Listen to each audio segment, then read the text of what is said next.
CECAFA Senior Challenge Cup. The cup is back. Kenya regains the CECAFA title in hard-fought final. I am going to carry the Bible.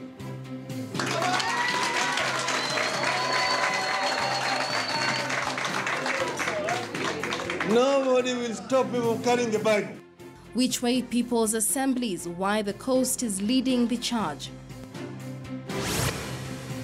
Seeking help from above, special prayers as road carnage worsens. Healing the rift, communities struggle to put behind election mayhem.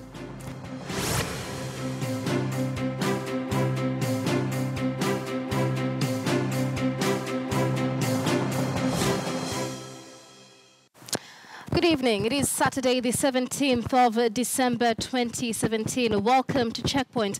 My name is Michelle Gele, standing in for Yvonne Okwara Matole. Now, we got some sad news tonight as scores of people are feared dead in a grisly road accident in Thika a short while ago. The accident involving a matatu van and a lorry occurred at Gatuanyanya area on the Thika-Garissa highway. Police and rescue workers are at this hour on the scene trying to save lives and retrieve bodies from the wreckage. It remains unclear what the immediate cause of the accident was. Well, you can now speak to our editorial director, Joe Odindo, who was caught up in the ensuing traffic for an update. Joe, not a very good evening. What can you tell us about this latest accident, which seems to be quite serious? Michelle, it's a really ghastly scene. There's a matatu Nissan, which was heading towards Kitimani from Thika, and seems to have been trying to overtake some vehicles and came head-on, found itself in a head-on collision with a lorry. There are multiple deaths. Police have been on the scene, and we have 3 fire engines trying to extract casualties. And it's a tragic scene. It's really ghastly. Right, and Joe, do we know the cause of the accident? It is quite early, but do we know the cause of the accident just yet? Well, it seems to have been a miscalculation on overtaking on the part of the Nissan, on the part of the matatu, and both drivers, the lorry driver and the matatu driver, seem to have then moved in one direction, each trying to give the other way, and then had an head-on impact. All right, Joe, what more can you tell us with regard to the rescue operations going on? We understand several people are feared dead. How has the response been there? Well, there have been 3 fire engines, and quite a number of police vehicles. I've seen vehicles driving away from the scene heading towards Thika. There's a huge traffic jam and lots of people, so I've not been able to get very close to the wreckage. But there seems to be a concerted effort to help and extract bodies and the casualties. There are fire engines also from the Machakos side, so the response has been fast and concerted, but it is not clear whether there have been survivors. That's not quite clear. All right. Many thanks. That is Joe Odindo, who is our editorial director here at the Standard Group. He was caught up in that ensuing traffic that accident that just took place along the Thika-Garissa highway. Several people feared dead. We're yet to get the number from that accident. Do stay with us right here on KTN News as we update you elsewhere. The death toll from last night's accident at Makutano along the Nakuru-Eldoret highway has now reached 10. The accident involving a matatu and 2 trailers happened along the same stretch where 7 artists died last weekend. Prayers and a fundraiser were held earlier today for both the artists' families and drivers plying the Nakuru-Eldoret highway. Leaders at both events called for the construction of a dual carriageway along a stretch of more than 21 kilometers of the Nakuru-Eldoret highway that is now synonymous with accidents. Our reporter Rita Tinina has more. Just 4 days after 17 people died in an accident at Sachangwan along the Nakuru-Eldoret highway, yet another accident. 10 more lives lost. The accident is said to have occurred after the driver of this matatu that was heading to Eldoret from Nakuru lost control of the vehicle. It rammed into an oncoming trailer. 7 people died on the spot. The injured were rushed to the Eldama Ravine Hospital in Baringo and the Moi Teaching and Referral Hospital. 3 people died while undergoing treatment. Matatu ilikuwa inaenda ikielekea Eldoret. Ilipoteza mwelekeo na ikaingia barabara ya njia ya kupanda. Nikamhepa ndiye akapata tairi ya trailer akagonga. Naye mwenzangu mwenye alikuwa nyuma ndiye akaenda kumgonga mzima sababu alikuwa anashavuka tayari kwenye barabara. The accident happened at Makutano near Timboroa along the Nakuru-Eldoret highway on Saturday night, not too far off from Kamara area, where exactly a week ago, 7 Bomet-based musicians who were traveling from Kericho to Timboroa died after the car they were traveling in collided head-on with a truck. On Sunday afternoon at the Kapkatet Stadium in Kericho, relatives, friends and fans of the artists gathered for prayers and a fundraiser for the artists, among them Weldon Cheruiyot. Our musicians and our artists are a great resource that we have as a community. As families prepare for the burial of their loved ones, leaders here had one plea to the government. Ile barabara ya Samuda iwe emergency itengenezwe dual carriageway. Watu wapita barabara hii, wengine wapita barabara ile. Barabara hiyo kilomita 20 itafanya dual carriage kuanzia Januari ambayo inakuja. Kilometers away in Nakuru, Thank you. special prayers for drivers were held at the Kingdom Seekers Fellowship Church. And here, the same message to the government came from leaders who attended the church service. Barabara ingine ile itakuja kututoa kwa shinda ya Salga. Ni barabara pia ianzie pale Zoilo, ipitie Njoro, iende Molo, mpaka Kericho itakuwa imetuondolea shida mingi sana na Nakuru County. A lot of these accidents have been head-on collisions, and so if at least we had a dual carriage and with maybe the concrete barrier in between the two, then we can at least reduce the deaths by significantly. At least 34 lives have been lost in accidents along the 21-kilometer stretch of the Nakuru-Eldoret highway from Sobea, Salga, Sachangwan to Total and Mau Summit in 1 week. The government says it will in the short term mark and put up more bumps along the stretch. With the National Transport and Safety Authority blaming a huge percentage of accidents on human error, the choice between life and death may lie with the drivers this festive season. Rita Tinina, KTN News. And as concern over the accidents on our roads now continues, statistics have been released by the National Transport and Safety Authority detailing the number of fatalities on the roads this year as compared to the number of fatalities on the roads same time December 2016. So let's take a look at the statistics here with regard to pedestrians.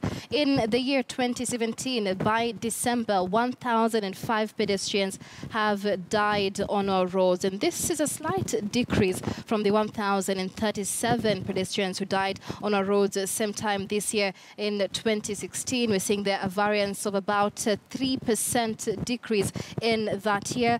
When it comes to drivers, in 2017, 295 drivers have lost their lives on the roads, a slight decrease compared to 332 drivers who lost their lives same time this year in 2016, a decrease there of about 11% in the number of drivers' fatalities. When it comes to passengers on our roads here, different calibers or capacities of passengers, 685 passengers lost their lives in 2017 as compared to 683 last year. So an increase there by 2 people and 0.2% in the number of passengers there, according to the National Transport and Safety Authority. We also have pillion passengers and pedal cyclists also on this list. In 2017, 211 pillion passengers dead as compared to 207 in 2016. So another increase there we are seeing by about 1.9%. And we also have pedal cyclists here, that is 55, who died in 2017 as opposed to 71 who died in 2016. Another decrease there of 22%.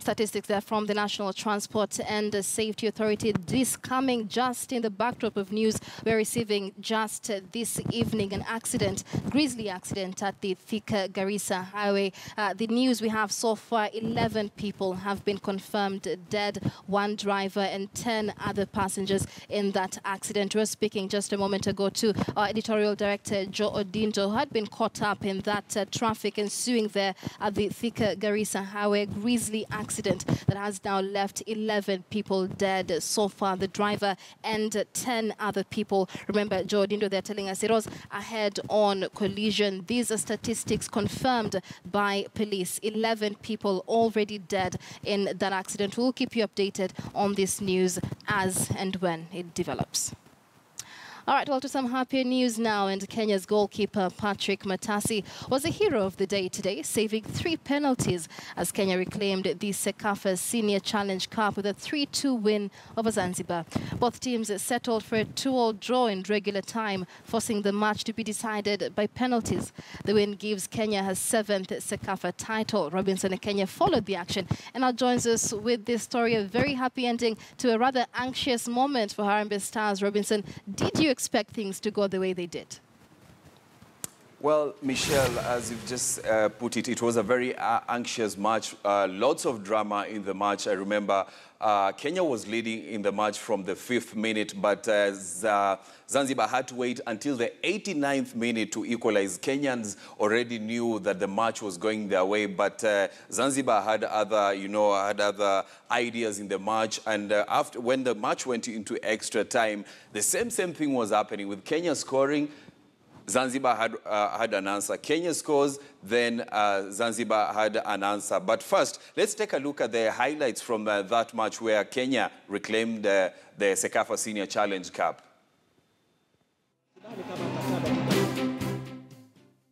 Stadium in Machakos was the place to be on Sunday afternoon as Kenyans allowed the Stars to go to Zanzibar in the CECAFA Senior Challenge Cup. It did not take time for Kenya to prey on our opponent as Ovela Ochieng struck in the opener for Kenya.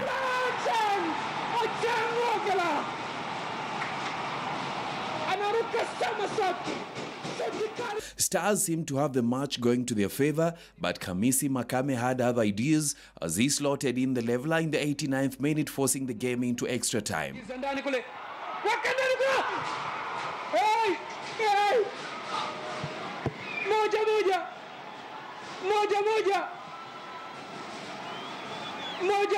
Kenya piled pressure on their opponents in added time, and in the 98th minute, Masood Juma doubled Kenya's lead.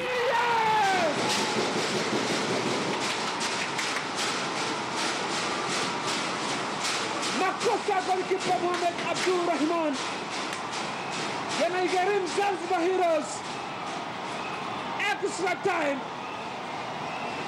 Scoreboard nabadilika. Despite the home side taking the lead, Zanzibar seemed to have answers to Kenya's questions, and 2 minutes later, Zanzibar leveled, forcing the match to be decided by penalties.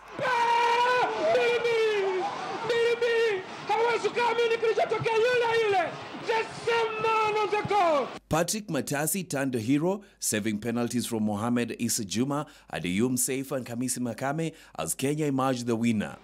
Mohamed Issa Banka! Kenya! Kenya ni mabingwa CECAFA Senior Challenge Cup. Golikipa ni shujaa Mattas Patrick anaiua kabisa Zanzibar. Ni Kenya Harambee Stars. Kenya ni mabingwa mara ya 7 CECAFA Senior Challenge Cup Zanzibar. Tumeprepare, coach ametupa moral. Imekuwa kama teamwork. Although umetoka chini mara mbili, lakini coach wangu Azesha aliniambia uconcentrate na ball, usifanye kitu kingine, usidance, angalia tu ball. Na hiyo ndio nimefanya, ndio maana nikatoa penalty 3. With the win, Harambee Stars players are now assured at least 180,000 shillings as part of the winner's bonus announced by Football Kenya Federation. Robinson Okenye, KTN Sports. So rather impressive 7th title there for Kenya, Robinson. Thanks to one Patrick Matasi, saving 3 impressive penalties there. But how has Kenya's run been in the CECAFA Senior Challenge?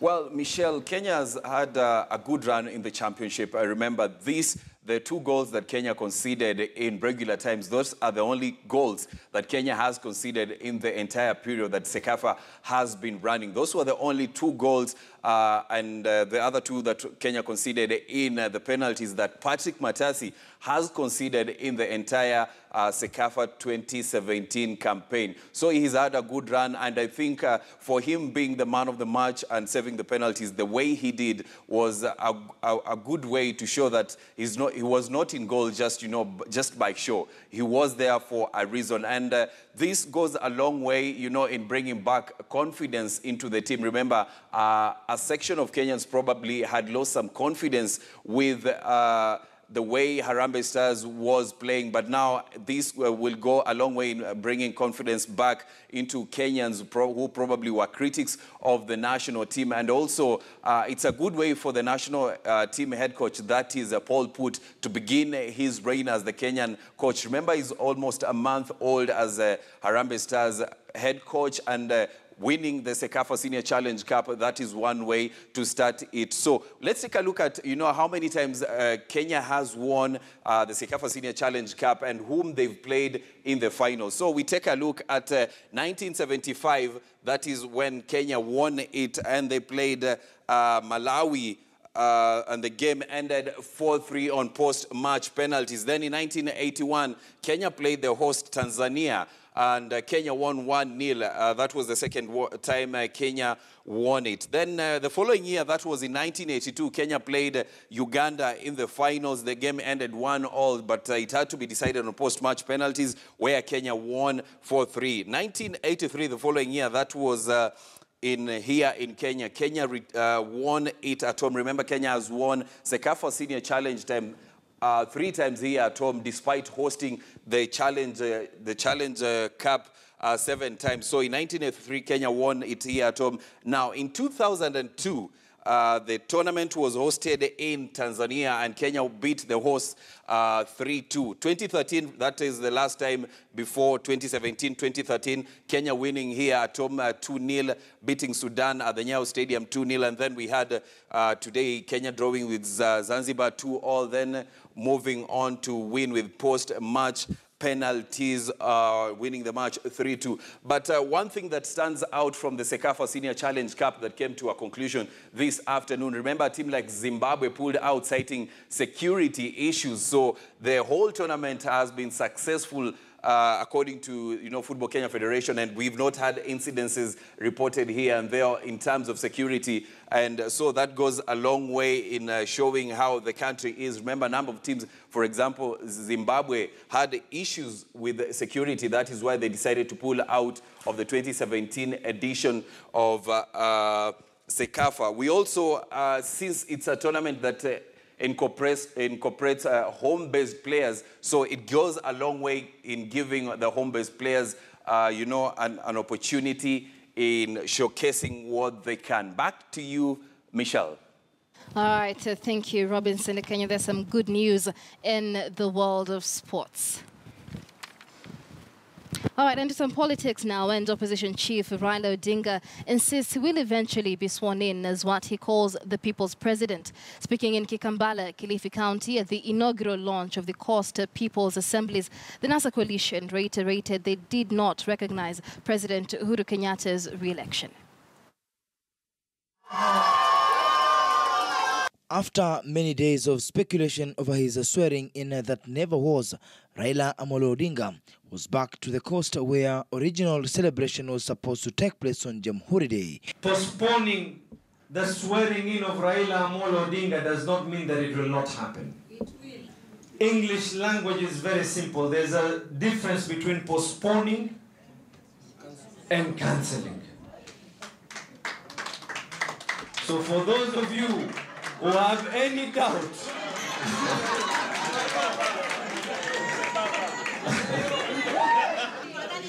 safari bado inaanza, na tumesema ya kwamba Mheshimiwa Rais, ukiona ya kwamba umeletewa Bible hapa, mioyo yetu inatamani, mioyo yetu inasema I wish ungesimama leo hapa, mimi nikushikishe Bible.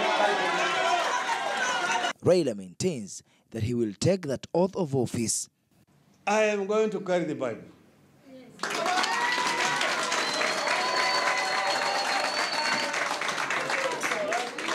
Nobody will stop me from carrying the Bible. The National Super Alliance top cream in attendance, as well as the coast leaders, are putting up a brave face in their calculations, indicating that all is set for the day. We will swear in wapende. It's better to stand up for the truth and die for something than die for nothing. We will never have electoral justice as long as the people at the center have power to control our resources. Even as coast leaders unanimously resolved to back Raila's move, the secession debate was not far away, with claims of historical injustices as the main reason for the separation quest. To reiterate our unwavering support and loyalty to His Excellency Raila Amolo Odinga, the rightful President of the Republic of Kenya. To participate and support fully the People's Assembly process until we restore democracy or go our separate ways. We are headed there. Hata sisi tupata nini?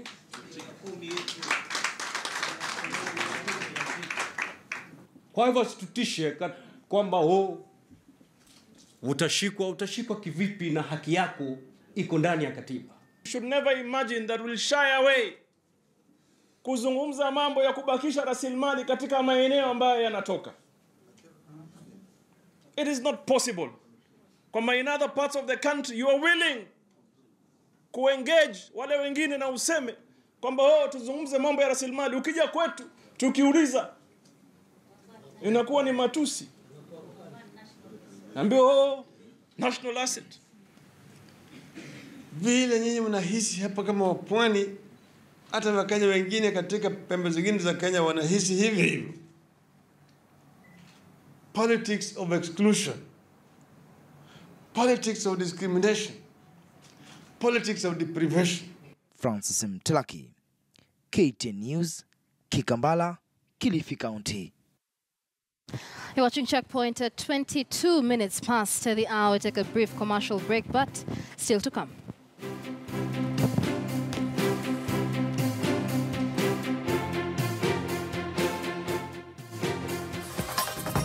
And a clean ride. Why this is not your ordinary tuk-tuk.